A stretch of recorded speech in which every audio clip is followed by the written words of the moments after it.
이제 백사의 총회를 한 달여 앞두고 있습니다.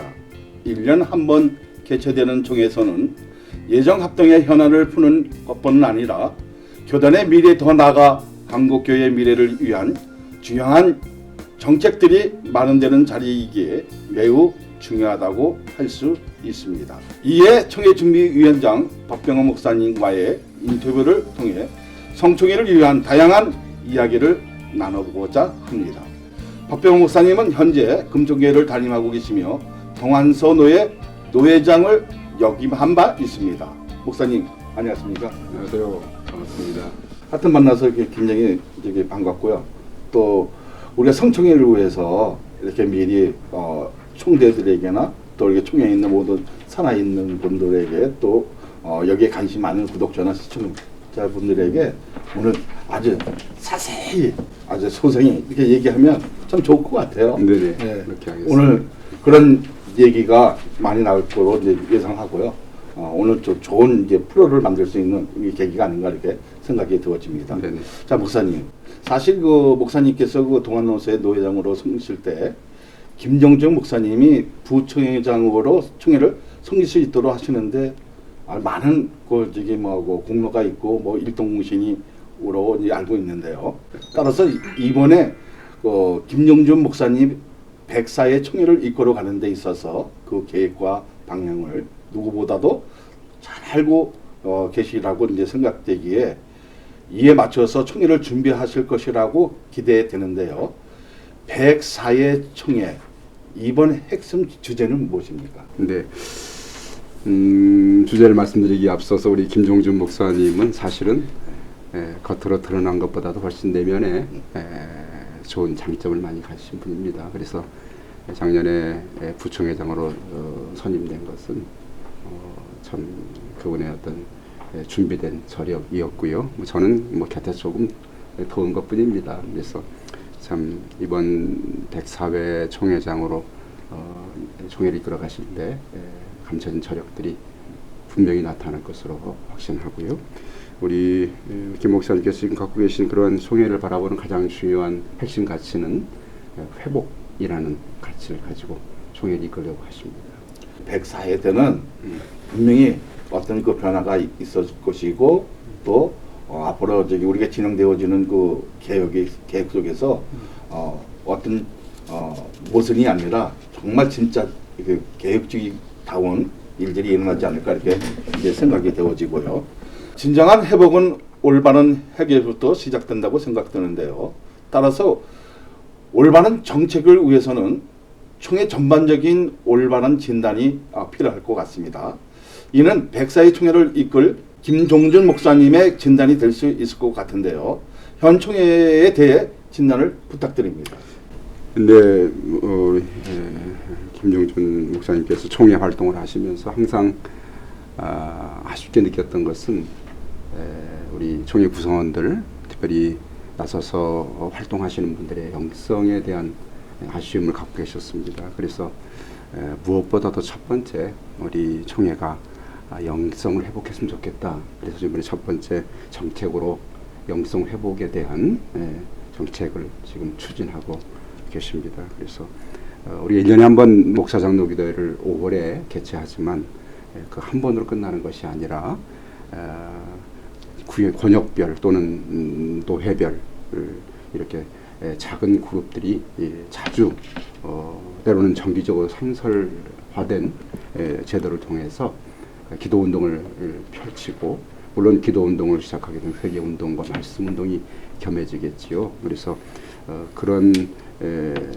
풀뿌리로부터 어떤 이런 기도운동과 말씀운동이 시작되어서 그 정점이 5월에 개최되는 목사장로기도회가 되면 좋겠다 하는 그런 생각을 가지고 영성운동을 지금 펼치는 것에 관심을 두고 있습니다.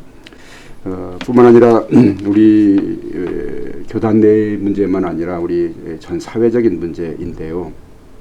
저출산으로 인하여서 다음 세대에 대한 불안감을 지금 가지고 있습니다. 그래서 두 번째로 다음 세대 회복에 대한 어떤 교단의 보관을 가지고 있어야 되지 않겠냐는 생각을 갖고 계셔서 다음 세대 부흥운동본부를 상설위원회를 설치해서 출산 장려 운동을 우선 벌이려고 합니다. 그래서 출산 장려 운동뿐만 아니라 겸하여 미혼모 입양 정책이라든지 결혼 장려 정책 같은 것들을 통해서 대사회적인 교단에서의 어떤 기여와 또 교단의 미래에 대한 어떤 그 준비, 정책, 대책 이런 것들이 필요하지 않나 해서 매우 중요하게 매우 구체적으로 이러한 지금 운동들을 준비하려고 합니다. 특별히 주일학교가 어려움을 당하고 있는데 주일학교 부흥운동의 운동을 통해서 거점 주일학교 설치나 이런 정책들을 통해서 주일학교를 살릴 수 있는 약해져가는 우리 교회 학교가 어떻게 하면 회복될 수 있을까에 대해서 매우 관심을 가지고 정책을 펼치려고 준비하고 있습니다. 겸하여 총회에 지금 있는 교육진흥위원회를 교육진흥원으로 이렇게 바꾸어서 교육진흥원을 통해서 다음 세대를 위한 교재 연구라든지 정책 연구 그것을 실시할 수 있는 구체적인 방안들을 만들면 좋겠다는 그러한 관심을 가지고 다음 세대를 위해서 회복을 위한 구체적인 정책들을 지금 준비하고 있습니다. 세 번째로는 우리 모든 총회 구성원들의 관심사인데요. 총신의 회복입니다. 총신이 지금 가장 큰 당한 지금 어려움은 이 재정의 문제이지요. 그래서 재정 확충이 되지 않으면 향후 총신의 어려움을 풀 방법이 없습니다. 그래서 가장 중요한 재정의 문제를 어떻게 풀까에 대한 고심 끝에 지금 현재 총신을 지금까지 이끌어왔고 우리 교단의 어떤 정책성과 그리고 총신을 이끌어가는데 중요한 역할을 한 운영이사회가 있습니다. 과거에 많은 역할을 했고 지금도 중요한 역할을 하고 있지요. 그런 현재의 그 운영이사 제도와 그리고 사학법과의 어떤 배치되는 문제가 있기도 하고 그리고 실제적으로 총신의 어떤 재정적인 기여를 하고 있지 못하고 있기 때문에 그래서 재단이사회를 좀 확대하고 운영이사회 제도를 폐지함으로써 재단이사들이 기여이사가 되어서 어떤 재정적인 기여를 함으로써 그 이사회가 좀 확장돼서 실제로 총신의 재정을 기여할 수 있는 이사회가 됐으면 좋겠다 하는 그런 생각을 가지고 지금 이 일을 추진하려고 합니다. 물론 많은 그 반론들도 있습니다.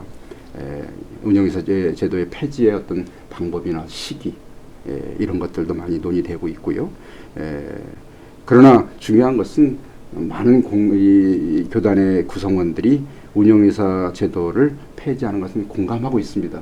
그러나 그 때와 방법에 대해서 서로 좀 차이가 있기는 하지요. 그래서 그 방법과 시기는 문을 열어놓고 전체적인 원칙 운영이사 제도를 좀 폐지하고 재단이사 제도를 확충해서 좀 많은 분들이 재단이사로 들어와서 기여금을 내가지고 총신의 실질적인 재정을 기여할 수 있는 그런 이사회가 됐으면 좋겠다 하는 것입니다. 그래서 이 문제에 대해서 많은 이야기들이 있으신데 중요한 관점은 정치적인 관점으로 보지 말아주시고 정말 총신을 위하는 관점이 뭔가에 대해서 서로 생각하면서 정말 총신을 위하는 일을 위해서 우리가 마음을 모아야 되지 않겠나 하는 것이 우리 준비위원회 지금 갖고 있는 생각이고요. 겸하여서 총신을 위해서 지금까지 사실은 세력의 의무금을 초창기 만들었을 때 총신이나 또는 농어촌 교회나 GMS를 지원하기 위해서 만든 그런 제도였습니다. 그러나 그것이 현재는 소액만 이렇게 기여가 되고 있고 많은 재정의 부분이 방대해진 교단의 어떤 운영을 위해 쓰이고 있거든요. 그래서 이것이 세례교인 의무금을 내는 교회에도 약간의 어떤 불만이 있고 그리고 이에 대해서 좀 변화가 필요하다는 그런 목소리가 상당히 많았습니다. 그래서 이번에 할 수만 있으면 원래 정신을 좀 회복하자. 그래서 어떻게 하면 세례교인 의무금을 가지고 총신이나 또 농어촌 교회나 GMS에 더 지원할 수 있겠는가, 이번에 대해서 우리가 많이 지금 연구하고 있고요. 물론 총회장 혼자 할 수 있는 일은 아닙니다. 재정위원회가 있고 재정부가 있기 때문에 상의해서 할 수만 있으면 지금보다 더 많은 액수를 총신과 농어촌 교회와 GMS에 이렇게 지원하는 그런 방안을 강구하고 있습니다. 그 청신 그 운영 이사에 대해서는 이제 뭐 많은 이제 사람들이 관심을 갖고 이제 있는 것 같아요. 근데 그렇게 이제 쉽지는 않을 거라고 네네. 이제 예상이 되어지고요. 네. 뭐 좋은 어떤 그 관점을 가지고 어떤 정책을 가지고 이게 운영되어진다면 사실 이거보다 더 현명 방법은 없겠죠. 네. 네. 그리고 이제 많은 사람들이 기여하고 또 이렇게 그 기부할 수 있는 제도가 많이 생겨지면 뭐 그만큼 이제 총신 뭐 출신이나 뭐 어떤 그 기업이나 이런 분들이 관심을 가지고 정말 좋은 정책을 가지고 내놓는다면 많은 사람들이 따를 것 같아요. 네. 그리고 아까 그 저출산 때문에 이제 그 다음 세대 그 해외국에서 우리 이제 합동총회가 정말 이 관심을 가지고 네네. 이 열심히 일해야 할 그 부분이기도 하고요. 네. 근데 내가 이거 동안선 노예 그 주일학교 그 연합으로 드리는 것을 그 모습을 보니까요 참 아름답다. 네. 네. 야 이렇게 노예에서도 과감하게 돈을 내놓을 수 있고 사실은 뭐 1,500만 원 사람들은 근데 이게 우리 노예도 이게 쉽지 않은 일이거든요. 네, 뭐 이게 그렇습니다. 돈을 내놔가면 뭐 절대로 뭐 다 이게 부딪히는 일인데 그렇습니다. 그 동안서 노예에서 이렇게 보니까 야 여기 앞으로 희망이 있다. 네. 미래에 대해 네, 대해만큼 네, 네. 잘 이렇게 이제 하는데 뭐 총에서 더 이제 앞으로 이제 총에서는 더 이제 잘 이제 준비할 줄을 이렇게 조직적으로, 네. 조직적으로 잘 네. 이제 될 줄을 이제 믿는데요. 네. 목사님. 자 그러면 그 총회 그 준비위원회 네. 하는 일이 보편적으로 무엇을 이제 하는 것입니까? 예, 총회준비위원회가 시작된 것은 불과 몇 년 되지 않았습니다. 사실은 우리 158개 노회 그리고 약 1,500명의 총대들이 모여서 1년에 한 차례 회의를 하는데 그 철저한 준비와 치밀한 계획이 없으면 성공적인 회의가 될 수가 없거든요. 그래서 총회준비위원회를 만들 때 이 회의를 성공적으로 이끌기 위하여서 미리 준비하는 의미로 총회준비위원회가 시작이 됐는데 101회기 이 총회에서 몇 노예들이 헌의를 해줘서 결의가 돼서 임원회에서 구성을 하는 그런 위원회입니다. 뭐 사실은 상설의 의미가 있지요. 매년 이제 하게 되면 그러나 상설위원회로 구성하지 않았기 때문에 상설위원회는 아닙니다. 그렇다고 특별위원회도 아닌 것은 뭐 특별회는 매 회기마다 결의해서 만들고 또 보고를 해야 되는데 그렇게 하지 않기 때문에 어떤 상설도 특별도 아닌 좀 특별한 성격을 가진 그러한 위원회가 총회준비위원회입니다. 필요한 것은 이제 총회를 준비하는 그 구성원들이 총회 장소를 제공하는 교회 그리고 총회를 준비하는 교회와 노회 그리고 총회 행정국 이러한 여러 그 당사자들이 있는데 이 사이에 어떤 역할 분담 그리고 업무 조정이 잘 융화적으로 될 수 있도록 그렇게 하는 역할이 바로 총회준비위원회 역할이고요. 뿐만 아니라 총회장이 총회를 이끌어갈 때 어떤 정책 같은 것들을 같이 논의하고 그리고 그것을 여론을 지역별로 또 이렇게 또 수집하여서 반영하는 그런 일도 총회준비위원회가 할 수 있는 일이 아닌가 생각이 됩니다. 언론을 통해서 이제 잘 이게 홍보가 되어져야 되는데 104회 때는 이제 정말 언론을 통해서 좀 이런 홍보들이 성실하게 좀 이렇게 이행됐으면 좋겠다. 늘 좀 아쉬워하는 문제가 이제 이런 문제인데요. 네네.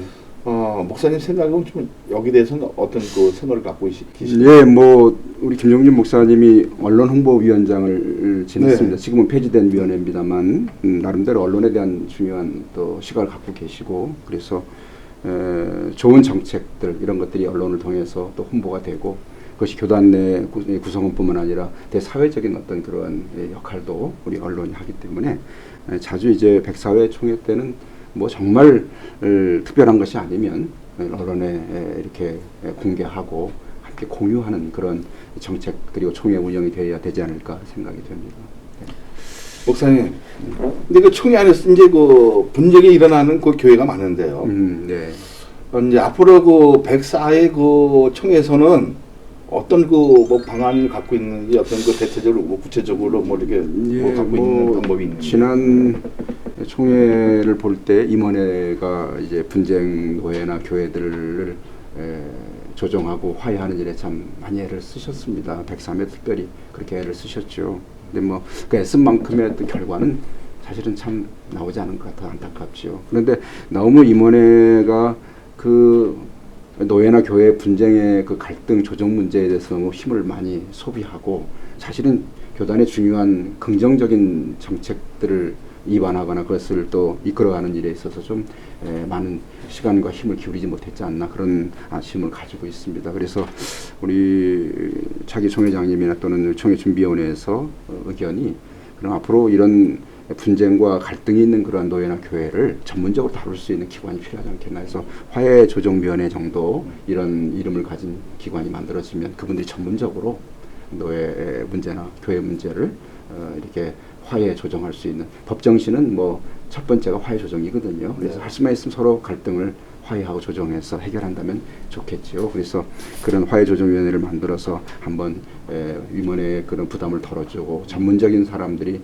전문적인 위원회에서 일을 처리하면 좋지 않겠나 하는 생각 가지고 있습니다. 속히 그렇게 이제 되어지는 네, 이제 좀 네. 소망하고요. 네. 왜냐하면 사실은 이게 분쟁이 되어지면 뭐 반대하는 사람이나 자기에게 옳다고 주장하는 승리가 없더라고요. 그러니까. 그렇죠. 네. 근데 그 보니까 이제 3자가 승리가 되어져요.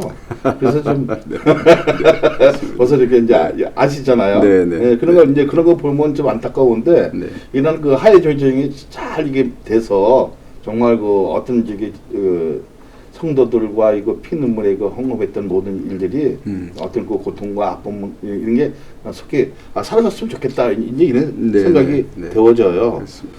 근데 이제 또 보니까 그 사무총장이 제도 네. 많이 그 헌의안이 올라왔는데요. 총회에서는 그 앞으로 이제 104위 그 총회 때는 어떻게 할 생각이십니까? 뭐 이제 뭐 저희 그 차기 총회장님이 또 주도적으로 개인적으로 마음대로 할 수 있는 일은 아니고 네. 총대들의 동의를 구해야 될 문제인데요. 저희들이 이런 정책들을 미리 입안하고 말씀드리는 이유는 총회 장소에 와서 그것을 논의하기엔 너무 시간이 부족하고요. 총대들의 어떤 그 인식도 없는 상태에서 결의하기는 어렵습니다. 그래서 지금 총회 본부가 운영되는 그런 구조를 보게 되면 선출된 총무님이 대외적으로 대내적으로 다 관리 지도를 하시는데 보면 총무님의 대외 업무가 상당히 많으시더라고요. 뭐 교단 내 행사라든지 또는 타교단과의 관계 이런 것들이 상당히 많다 보니까 총무님이 이 대내의 행정을 관장할 그러한 시간과 어떤 그런 전문적인 그런 능력들이 참 부족한 것을 많이 보고 또 총회 구성원들이 많이 그런 얘기를 하고 있습니다. 그래서 그런 이유 때문에 헌의안이 올라온 것 같고요. 그래서 이를 해결하기 위해서 총회 업무만을 좀 전담할 수 있는 사무총장 정도의 어떤 명칭을 가진 분을 두면 어떻겠는가 하는 것이 차기 총회장님의 생각입니다. 그래서 그것은 외부에서 개방형 전문가를 공채해서 행정적인 그리고 재정적인 전문성을 가진 분이 오셔서 총회를 좀 이렇게 좀 관장하면 어떻겠는가 하는 것이 총회님 생각이신데 그것은 뭐 총대들의 의견을 물어봐야 되겠죠. 그러나 그런 필요성은 이제 가지고 있고 뭐 이번 총회든지 차기 총회든지 이것이 좀 선택되면 좋지 않겠나 하는 것이 차기 총회장님과 또 총회준비위원회 생각입니다. 참 좋은 방법일 것 같아요. 네. 뭐 여기 총무님의 그 업무도 좀 줄여주면서 그렇죠. 그 파워 네. 서로가 이제 그 파워 게임 하는 거 아니고 그렇죠. 네. 행정적으로 또 뭐 어떤 그 사무적으로 또 대외적으로 이렇게 일할 수 있는 그 모습을 찾아준다는 건 참 좋은 것 같아요. 네네. 자 목사님, 아주 이번에 귀한 또 소식을 들었어요. 네. 이번 총에서 그 시스템적으로 눈에 띄는 것은 전자투표 도입입니다. 네네. 그 지난 총에서는 그 선거 과정에 도입되었는데 이번에는 이를 확대해서 회의 과정에서도 도입된다고 네, 들었습니다. 네. 여기서 대해서 구체적으로 좀 설명해 주시기 예, 바랍니다. 뭐 그동안에 사실은 총회 본부나 또는 여러 총회를 준비하신 총회장님들이 한번 이런 그 전자투표를 생각은 했습니다. 그런데 실현을 못한 것은 그만큼 난제가 많이 있습니다. 이번 우리 차기 총회장님께서도 이에 관심을 많이 두시고 꼭 실현하고 싶다 그런 의지를 갖고 계셔서 제가 조금 뭐 좀 약간의 전문 지식이 있어서 제가 살펴봤더니 뭐 상당히 뭐 난제가 있습니다. 우리가 규모가 크고요. 또 회의 장소가 뭐 고정된 것이 아니라 매년 또 바뀌고 그리고 총대의 어떤 그 자리를 이석하신 분 상당히 많이 있고 해서 정확한 그 총대 의견을 물어서 정확하게 표결하기가 쉽지 않은 상황인데, 그래서 결국 이번에는 그렇지만 시행착오가 있더라도 반드시 한번 시도해보자. 그럼 다음 회기에는 좀 더 잘 되고 그 다음에는 시간이 지나면서 완벽한 그런 전자 시스템으로 투표를 할 수 있으면 총대들의 그런 이 의견이 정확하게 반영되는 총회가 되지 않겠는가 하는 그런 생각을 가지고 있습니다. 이번에는 아날로그와 디지털 좀 병합해서 좀 해야 되지 않을까 생각이 됩니다. 그래서 첫째로는 안정성입니다. 정확하게 총대들의 그 의견이 반영될 수 있는 시스템을 구축하기 위해서 제가 많이 지금 몇몇 사람과 노력하고 있고요. 그런 일을 할 수 있는 업체도 지금 알아보고 있는 상황입니다. 그래서 올해는 좀 부족함이 있어도 완벽하지 않더라도 한번 시행해 보려고 지금 준비를 하고 있습니다. 자, 국회도 보면 이제 전자투표잖아요. 네네. 그러면 이제 실명이 이제 고령이 되어지면 이제 목사님들이 남의 걸 이제 표할 수도 이제 있는 일이잖아요. 네네. 뭐 전자투표는 이게 그런 이제 거론들이 되어질 수 있는 이제 그 문제성도 있고요. 진짜 그 남자가 이제 무엇인지 알아야 이 네. 전자투표가 참 좋구나. 이게 어떤 인식을 할 것 같아요.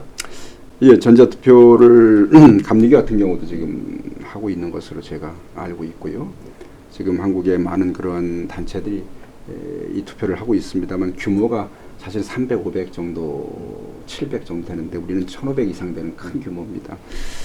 그러다 보니까 이제 이 자기 의견을 표시하는 어떤 선택을 하는 그런 단말기, 리모컨을 들여서 누르게 되는데, 물론 이제 양심적으로 자기 것만을 누르고 또 지금 계시지 않는 분은 누르지 않으면 되는데, 그것이 뭐 참 양심에 맡길 수 있는 일은 아니거든요. 시스템적으로 완전히 그것을 제어할 수 있어야 되기 때문에 그 방법을 지금 연구하고 있습니다. 그래서 시스템적으로 정확하게 현재 재석하신 분들만 의견을 반영할 수 있는, 정확하게 찬반을 반영할 수 있는 그런 시스템을 지금 연구하고 있습니다. 그건 실현이 가능할 것 같습니다. 예를 들면 뭐 이런 겁니다. 지금 올해 언론을 통해서 노예별로 이렇게 헌의안을 보게 되면 75세 청년 영장 같은 것이 굉장히 큰 관심사고 이슈인데, 사실은 그런 안이 나올 때마다 그냥 뭐 일방적으로 어떤 이렇게 함성으로 또는 어떤 이런 집단적인 의견 표현을 통해서 반대되거나 이렇게 했던 경우가 많은데, 올해는 그 전자투표를 통해서 과연 몇 명이 찬성하고 몇 명이 반대하는지 그걸 보면서, 내년에는 또 그 추이가 어떻게 바뀌어지는지 보면서 정말 그 숫자가 비슷해졌을 때 이것을 그러면 한번 연구해서 한번 연장하면 좋겠다. 그런 방안들이 나올 수 있는 중요한 하나의 그 데이터가 이런 과정을 통해서 이렇게 모아지지 않을까 하는 그런 가능성을 보고 있습니다. 네. 목사님, 사실 그 성청회를 위해 한국교회가 다 같이 힘써 기도하지만 막상 그 청회가 열리면 그 회의 그 진행이 어려울 정도로 질서가 어지럽거나 네. 발언에 있어도 사실 부끄러운 부분이 많이 있는데요. 그 효율적인 그 회의 진행을 위한 방안에 대해서도 말씀 부탁드립니다. 네. 뭐 우리가 1년에 한번 모여서 회의를 하는데 시간적인 제약을 많이 가지고 있습니다. 그래서 가능하면 시간을 단축해서 회의를 진행하기 위해서 애를 쓰고 있고요. 그런 방법 중에 하나가 올해는 찬성 측의 마이크와 반대 측 마이크를 설치해서, 그리고 표지판을 들고 발언을 신청할 수 있도록 찬성 발언이냐 반대 발언이냐 해서 그걸 준비하고 기다리고 있다가 약 3분 정도의 발언을 드림으로써 사실은 어떤 중요한 사안에 대해서는 충분한 토론이 사실 필요하다고 생각합니다. 우리가 모여서 회의하기 위해서 모이는 것이고요. 정말 토론이 필요한 사안이라면 정말 치열하게 토론을 해야 되죠. 그리고 나서 결의를 해야 되겠습니다. 그래서 우리가 정말 어떤 개인적인 어떤 일부 집단의 이익을 위한 문제라면 시간을 빨리 차단하고 넘어가야 되겠지만, 정말 모든 우리 구성원들의 공통의 가치가 있는 문제라면 치열한 토론을 통해서 결의를 해야 되는 것이 맞다고 생각합니다. 그러기 위해서 우리가 회의 진행 방법에서 좀 효과적인 방법을 찾아야 되지 않을까 해서 그 정도의 우리가 좀 방법을 지금 연구해 놓았습니다.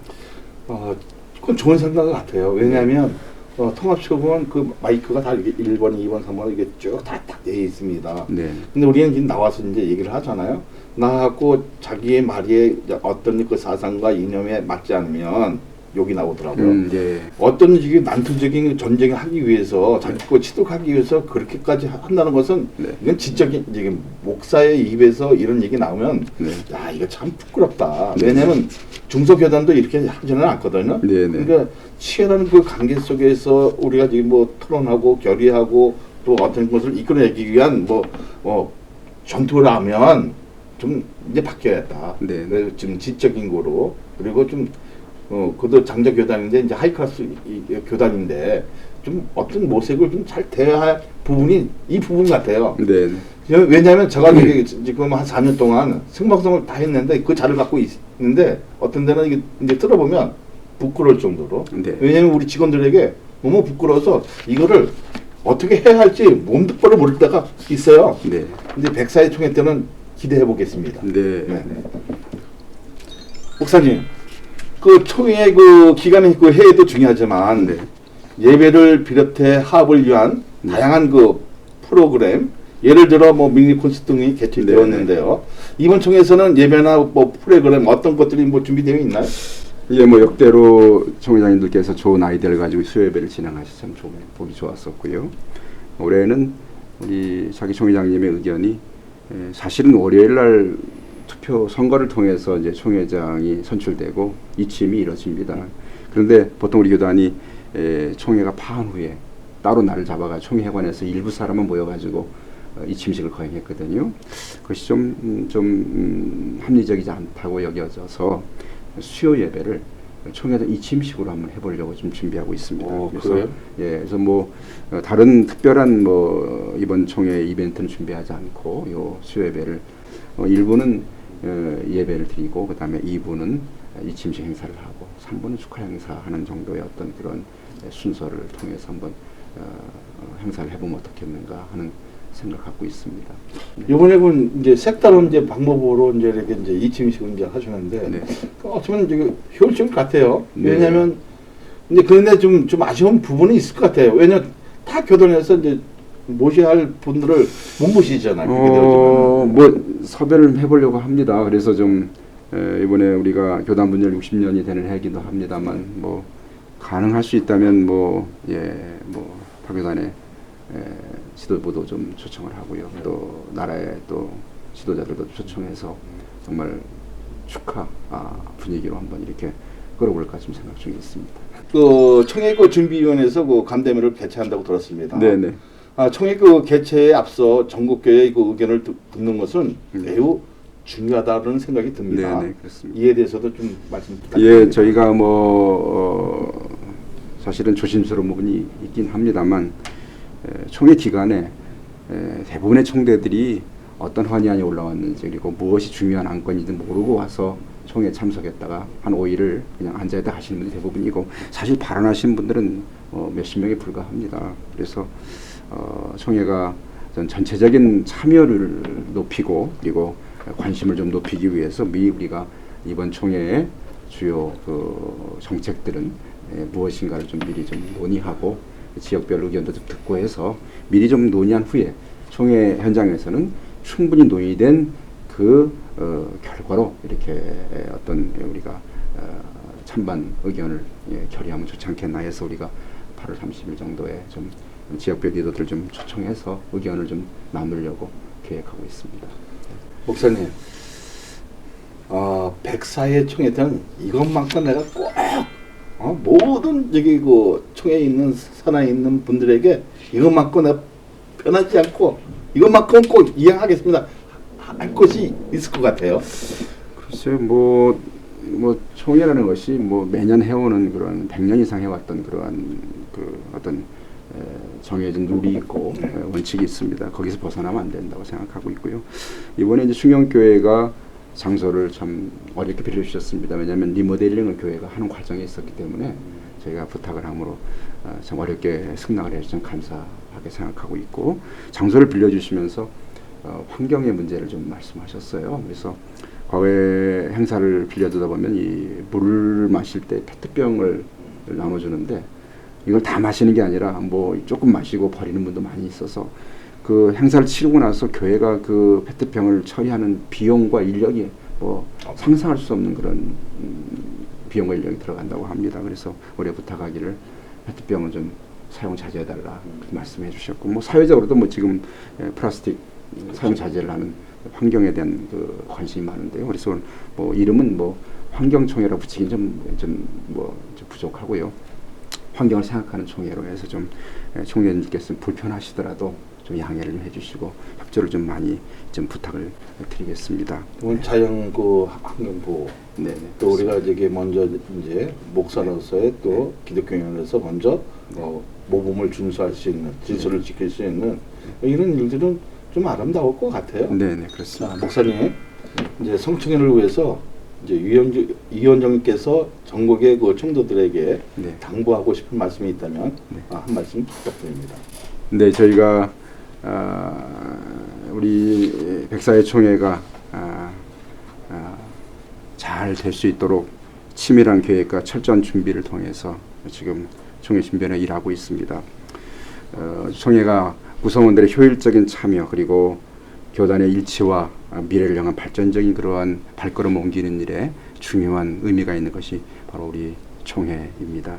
우리 총대인들께서 총회 전체에 되어진 일에 좀 관심을 가지시고, 그리고 적극적으로 의견도 좀 제시해 주시고 참여해 주셔서 이번 백사회 총회가 한국계 전체 우리 교단에 속해 있는 300만 성도, 그리고 1만 2천 교회의 성도들의 그 교회들의 의견이 반영이 되고, 그리고 이번 총회를 거치면서 우리 교단이 한 걸음 더 앞으로 나아갈 수 있는 발전적인 그러한 계기가 될 수 있는 총회가 됐으면 참 좋겠습니다. 그러기 위해서 많이 기도해 주시고, 부족한 부분 이렇게 협력해 주시고, 또 칭찬해 주시고, 격려해 주셔서 정말 좋은 총회 치르고 이후에 모든 사람들이 함께 기뻐할 수 있는 그러한 총회가 될 수 있도록 많은 기도와 협력을 부탁드리겠습니다.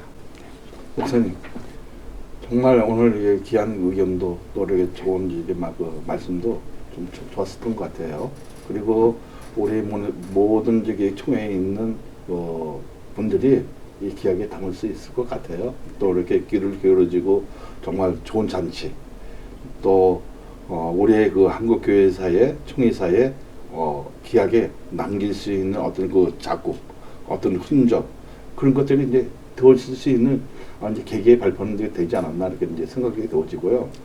오늘 지금 그 목사님 그 말 속에 우리에게 어떻게 새겨 들어야 할 일들도 있고, 또 고쳐야 할 그 방향 그 제시도 있고, 뭐 여러 가지가 있는데 참 오늘 잘 모셨다고 그렇게 생각해요. 네. 오늘 뭐 정말 좋은 의견 해주셔서 감사드립니다. 감사합니다. 네.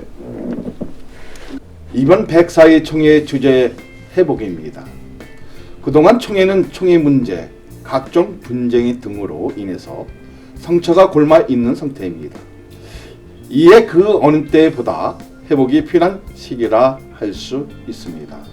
김종준 목사는 회복을 위해 하나님의 은혜를 강구하고 말씀 운동, 회개 운동, 기도 운동을 진행할 것으로 강조했습니다. 104회 총회가 어떤 다툼과 갈등으로 상처로 옮아가는 것이 아니라 하나님의 은혜가 채워지고 말씀으로 치유되어 진정으로 회복되는 성총회가 되기를 기도하며 유성원의 인터뷰 여기서 마치겠습니다. 감사합니다.